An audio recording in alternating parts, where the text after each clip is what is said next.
Welcome back to Film Smart. In this episode, we're going to give our spoiler-filled review of Guardians of the Galaxy. So, Josh, we're just going to go over the characters in general right now. Who was your favorite character in them? I don't know if I can choose which is my favorite right now. Yeah, it's hard. We just saw it. Yeah, so I would man. The one that I have, oh man, I have no idea. I love all of them pretty much equally. Yeah. But if I could see, man, they're all so good. That's the guy. It's definitely not Drax. He was a great character, but I don't know if I would watch a movie just about him. Yeah. That's what I'm kind of thinking. Like, I would probably watch a Gamora movie. If they just had a Rocket and Groot movie, I'd watch it. I'd watch a Gamora, Nebula, and Thanos movie. Like an origin show. Oh, gosh. Yeah. Marvel. Star-Lord was great. I mean, everybody was... The one thing I thought when I was seeing these trailers, I thought I would only like Rocket, Groot, Star-Lord, and maybe just really Rocket and Groot. I didn't think I was going to like everybody, and I ended up liking everybody. Mm-hmm. Dave Bautista brought it to the character. Zoe Saldana she brought a different thing than... Because she does a lot of these alien movies, Star Trek and Avatar, but she actually brought something new to this, which I liked. So, she was one of my favorites, actually. She's really one of my favorites. She was very good. She really did something, because, her connection to Thanos really made her a great addition. Yeah. Mm-hmm. Oh, man. And even Drax, how you said Dave Bautista brought something to the world. He gave a great performance as Drax in this. I liked Star-Lord in that, he had connections to the world as far as with his mixtapes from the 80s and 70s. And he had a lot of pain from not knowing his dad to being taken away after his mom just died to another part of the galaxy with some Yondu guy who's like an abusive father figure. I mean, he's been through a lot of stuff. Imagine all that happening to you. And Gamora shares some of that pain with her family being murdered in front of her and then taken by the Mad Titan Thanos, and he, abused her. And then Drax, Ronan killed his wife and his daughter. And then, he laughed. Yeah. Man. And then Ronan had the nerve. I don't remember them. Oh. I was like, he's like telling you, your family wasn't important. Yeah, and he's like, I do remember them. And I hope he's like, I hope you scream as much as they did or something like that. I mean, I remember he says, he said something like, just to make him feel not important. I think he said, I don't think I'll remember you. Yeah. Yeah, that's what he said. And Rocket, I thought he was only going to just be a comedy effect, which he was hilarious. But he also, he had some pain. He's a lot of built-up emotions. They had a drunk scene, which we're going to get into, like some of the adult stuff in this movie. But they had a drunk scene where he's like, I didn't ask for this. Or to be made up into, whatever. To be mutated, to be taken apart and put back together all these different ways. And does he not really know what a raccoon is? Or because he was like, when they said... He really does it. Oh, and you remember they called him vermin and all rodent. It's not just that his feelings were hurt and all that, but he's been going through that his whole life. Yeah. And that, sometimes you can say things that just go too far. Yeah. And he just wanted to be respected as another person. Or like when the collector said, what is this, your pet? Yeah. Groot is a tree. Yeah. What do you mean is that your pet? Yeah. And then Groot brought something who I also thought was just going to be comedy. He also brought... He was the heart of the team. Yeah, he was the heart. He was the nicest person. I'd say he had the comedy that the Hulk did in Avengers. Mm-hmm. But if you've recently seen Dawn of the Planet of the Apes and Maurice the orangutan, he's basically Maurice in this movie. He's kind of, I guess you could say he's the voice of reason in a way, but he's also, he's just nice. He's a very nice person. When he hands the girl the flower, when he saves them all and dies at the end of the movie. When he takes Rocket, when the girl reaches for the gem and kills herself. But he also can be fairly dark and, impale a bunch of people and throw them back and forth. And similar to the Hulk when he slams Loki. Except for Loki was a lot more durable. Yeah. Groot put his hand through people. Yeah, you can't do that to Loki, but you can do that to very adult. Now let's get to the adult parts of this movie. Like we were saying, there was the drunk bar scene where they all got into a drunk fight, and they dealt with name-calling and issues that I don't think kids can fully grasp. And I'm not saying this is a problem. I'm just saying It's a PG-13 movie, so No, there was something in there. I think adults, even if you watch this movie as a kid, you won't notice it because when you watch it older, it'll probably even be better. it just reminds me of when I used to watch different movies when I was younger and I didn't understand everything. Mm-hmm. So I mean, when I watched The Dark Knight, I didn't understand all that. The stuff. jailbait scene. Yeah, yeah. There was in the beginning towards the beginning of the film, it dealt with jail rape. I mean, without really saying it, Mm-hmm. It was kind of what he was saying. This is our booty, and some new meat, and he like caressed his face. It was it was very creepy, and definitely not for kids. And kids don't get it. Mm-hmm. But and they cursed quite a bit. They said the S word a good 4 or 5 times, and then the F word once. Yeah, and at the beginning with his mom dying of cancer. Yeah, I mean, this dealt with some adult stuff. Mm-hmm. And then, I mean, it was just whether it was people getting impaled by Groot. Groot when he it was Dave Bautista's character, Drax, when he ripped off Korath's thing on his head. Yeah. That's you guys. He ripped his brain out. Yeah, you realize that, right? That was like symbolic. Oh, and then the whole this. Oh yeah, that whole scene when he was doing this, it was hilarious because Drax like, why would I put my finger against him? Yeah, I like how, and then how the over his head thing, he was like, no, my reflexes are too good, I would catch it. Yeah, so Drax is a very literal person. Mm-hmm. But that scene when he was like, I'm talking about slicing their throat. Yeah. I was like... And I think, arguably, aside from Winter Soldier and Iron Man, this might be Marvel's like darkest film. It was really light, but it was also very dark. Yeah. Yeah, I mean, because they dealt with... It was covered in light. Mm-hmm. It had all the pretty colors and everything. It was very colorful. Mm-hmm. Groot's little moment. Yeah, Groot's moment.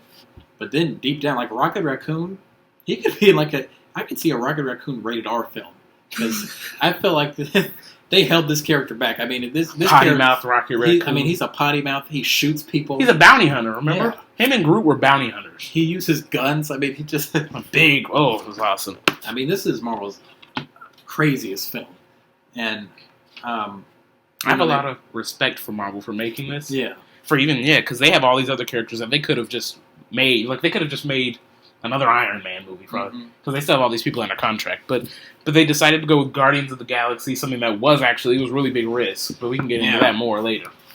But with this movie, I like how Marvel has their own tones, Iron Man has its kind of serious tone, but it's, I don't know how to explain it. It's like its technology is a big thing in that movie. Guardians has its tone as far as it's a very comedic movie, but it also has some dark things going on in it. All of the Marvel movies, like I think Kevin Feige said, they all have dark things in them. They're all dark. And all these people, a lot of the Guardians, they just needed a hug. Yeah, just think about that. Rocket just needs a hug. Guardians are the first Marvel characters I think that aren't exactly good guys. They do good things, obviously, but like an anti-hero. They were bounty hunters on the team. Gamora's an assassin. Yeah, they stole things. I mean, she worked with a mass murderer. Drax was in prison. He's a thief, a professional thief. So they're not like goody two shoes. Okay, so so I like that. That was definitely something that Marvel hasn't brought to the table at any point. Special effects were great. It wasn't too CGI fest heavy. Even though all those planes were CGI, but you could believe they were real. It looked real. Man, that was that big that big dogfight at the end. Oh man, that was so cool. Even with the whole Nova Corps linking together to cover the Dark Aster. No, that was kind of a cool ship too. Yeah, and there were some brutal deaths in this movie. It did not shy away from killing. Oh yeah, a lot of people were killed in this. A lot. We were thinking when Winter Soldier came out that had a lot of people dying. I think this. Yeah. This was dark. The way people died in Winter Soldier might have been a little darker because they were getting shot. I think we have a more connection because you don't usually care when aliens die in a massive, but when humans die, it's so. But some humans did die in this movie, like when the guy got crushed on the ship and everything. Man, it was. That was really the thing is he kind of hated all of them, but at the end he kind of became like this hero, not a hero, but he kind of just accepted them. Even though they were criminals and he was this uptight guy or whatever, and he called Rocket for help. You could say that he was their Coulson almost. But in a way, only Rocket seemed to care because the others didn't really know about it. Really, Groot was kind of their Coulson when he died.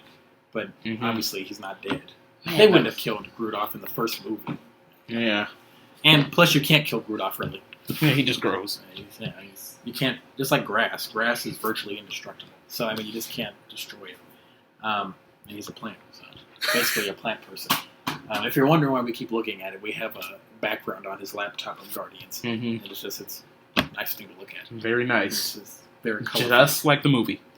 Go see this movie. The villains were all very good. I really liked Nebula. I know you did. See, okay, so if any of you didn't know, my biggest anticipated character was Nebula because of that fight that her and Gamora was supposed to have, but then I was a little bit let down because it was so short, number one, and number two, there was no, I don't know, for them to be sisters and for Nebula to have killed her earlier in the movie, and for her to be like, for when Nebula said, of all my sisters, or all of Thanos' sisters, whatever, you were the one I hated the least, or whatever. Yeah. And that whole scene with him, the fight had no, I feel like it didn't have much weight. And, yeah, it could have had more emotion, I think, and it could have been better.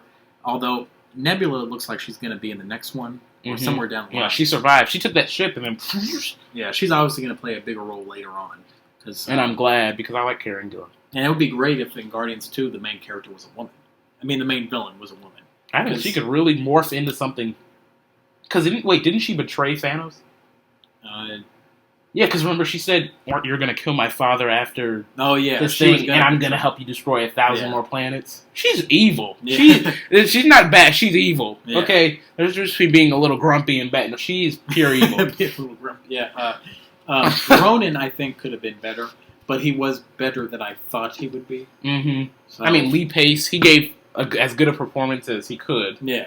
I just really, I felt Ronan was, I don't know, he was kind of like Malekith, where it was a really cool character, concept and everything. Yeah. But it was just, Yeah, I think Ronan could have been, I think I like Ronan a lot better than Malekith, not just in the movies, but just in general. I think he's a better character. And I think they could have made him a little cooler. Because I was excited about Ronan. I wasn't excited about Malekith. But Ronan I was excited about. And I wasn't let down. I think they did an okay job with him. I don't know anything about him in the comics, so they might have done a great adaptation. I just felt like he wasn't, I don't know, he didn't, I don't know what to say about it. You have to watch the movie to feel what I'm feeling. Yeah, and, I mean, he was okay, but he had a couple kind of campy, the way he talked was a little campy, but... you will pay for what you've done to me. But actually, he could have been a lot more campier the way he talked, so actually, he did okay, I think. He was kind of like, it almost seemed like he was Darth Vader and Thanos was the Emperor, almost in a way. And he turns against the Emperor kind of like Darth Vader did. So, or he turns against Thanos like Darth Vader did with the Emperor. So, I mean, there is some mirror. And people keep comparing it to Star Wars. Actually, aside from that aspect, it felt like almost like it could take place in the Star Trek world. Because, I don't know, it felt very, I know Xandar kind of felt like Earth-ish, like future Earth, where we found how to do interstellar travel, and we bring aliens to us, and we go out. Star-Lord's not a Luke Skywalker, he's more of a Captain Kirk. So that's what I got from a lot of parallels. And a Han Solo. If Captain Kirk and Han Solo came together, that's what you would get Star-Lord, I think. Speaking of Xandar, before I mentioned it, what do you think of the Nova Corps? How they were in this movie? I liked it. I liked Nova Corps. I thought they were pretty cool. I thought Glenn Close gave a good performance. She could have been used more, I think. John C. Reilly, he's always good. I liked him in it. Not in a movie that you'd expect to see him in. But he was pretty great in it. Yeah. So, I mean... Well, they're both alive, so they're obviously probably coming back. They were too good of actors to just throw out. So, I think... And too popular of actors to... I mean, you wouldn't throw Glenn Close. She's been nominated for like 5 to 6, 7 Oscars, something like that. Ooh. And so, I mean, no. And then I liked how...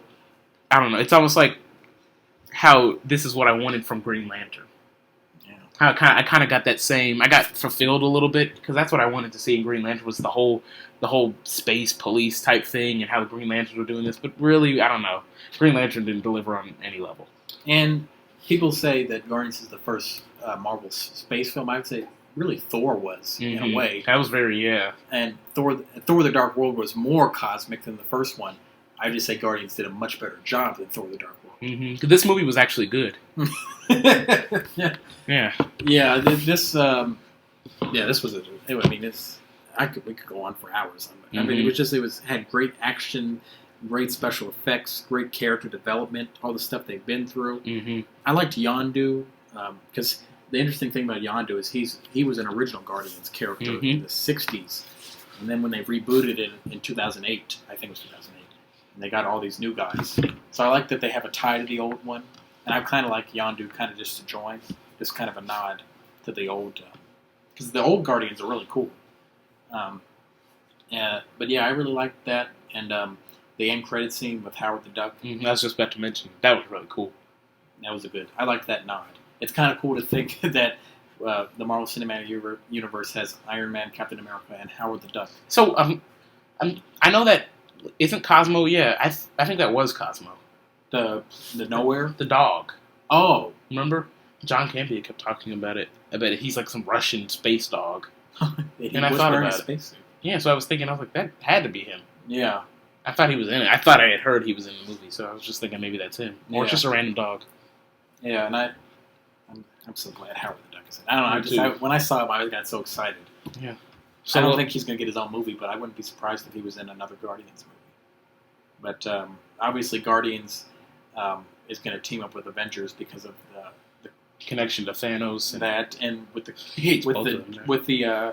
gemstones, or I think in the movie they're called stones. Yeah, the stones. Infinity stones. You know, we got the Tesseract, we got the Aether.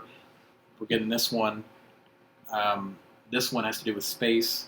I don't know what I can't remember what the next three are going to be. Oh yeah, I don't know either.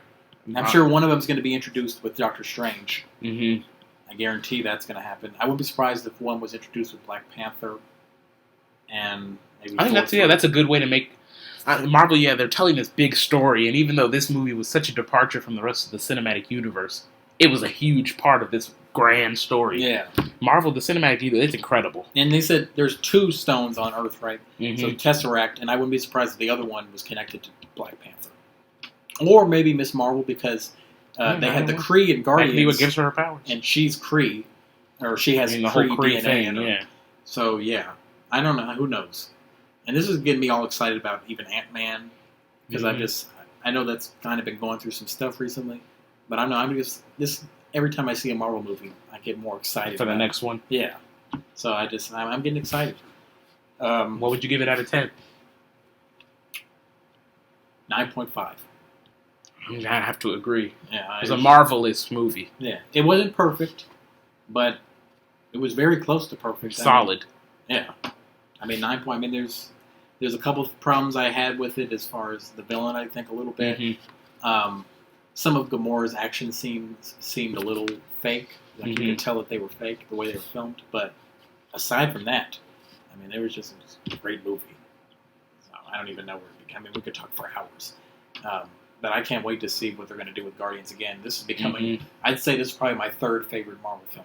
Iron Man, Winter Soldier, and Guardians. It pushed Avengers out, I think. I'm surprised. I surprised myself. I like this film better than Avengers. I might get some angry comments down below, but I like it. I'm sure a lot of people agree. I agree. And Marvel just hit it twice this year now. Captain America and this, both amazing Marvel films. I felt like last year was a weak year for them. Iron Man 3 was decent. And Thor: The Dark World was So it was just kind of a bad year for them. I thought Iron Man 3, I think it got a bad rap because of the Mandarin, but I still think it was a good movie. Thor: The Dark World was an okay movie, and I think it actually got better reviews than it deserved. But I didn't think it was that terrible. But this year was just a great. This is all in all, it's a great year aside from Amazing Spider-Man 2, which makes Thor: The Dark World look like a masterpiece. I was going to say a modern cinematic masterpiece. But so I liked this movie a lot, and we're probably going to see it again. Might mention it on some future episodes just to get some more thoughts. Yeah, and by the way, I thought it was probably a good time to mention also. You know, recently we announced the video game channel that we were going to, or not video game channel, but video game thing we're going to add into our channel. Because we have the film, TV, and now we're going to get VG Smart, which is what we're going to name video game VG Smart. Now we're also going to get, I think we're thinking about adding a superhero or a comic book. We don't know what we're going to call it, but I think we're going to film our first episode today. So stay tuned. Get excited about that. We don't know exactly what we're going to do with it, but it's just we're going to talk about superheroes in general because I feel like sometimes we bring it a little too much into the film. Which I mean, there's so many superhero films that you have to talk about it, but sometimes I just want to talk about superheroes, just only that. So there's the Godfather, and then there's also the Avengers. You know what I mean? So like there's Guardian. Yeah. So yeah, and then there's films like The Dark Knight that are kind of more Godfather-ish as far as quality and everything. Not that Avengers is a bad movie or anything, but you know, it's just the tone, the overall. It's a much different. But so get excited about that. We're excited about that. We should be getting a host pretty soon.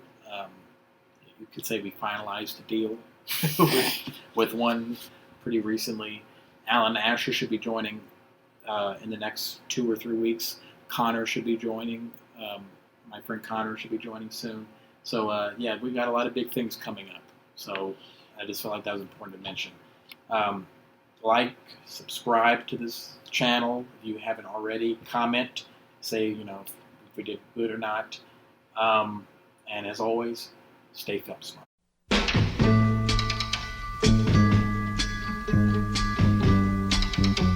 Listen, baby.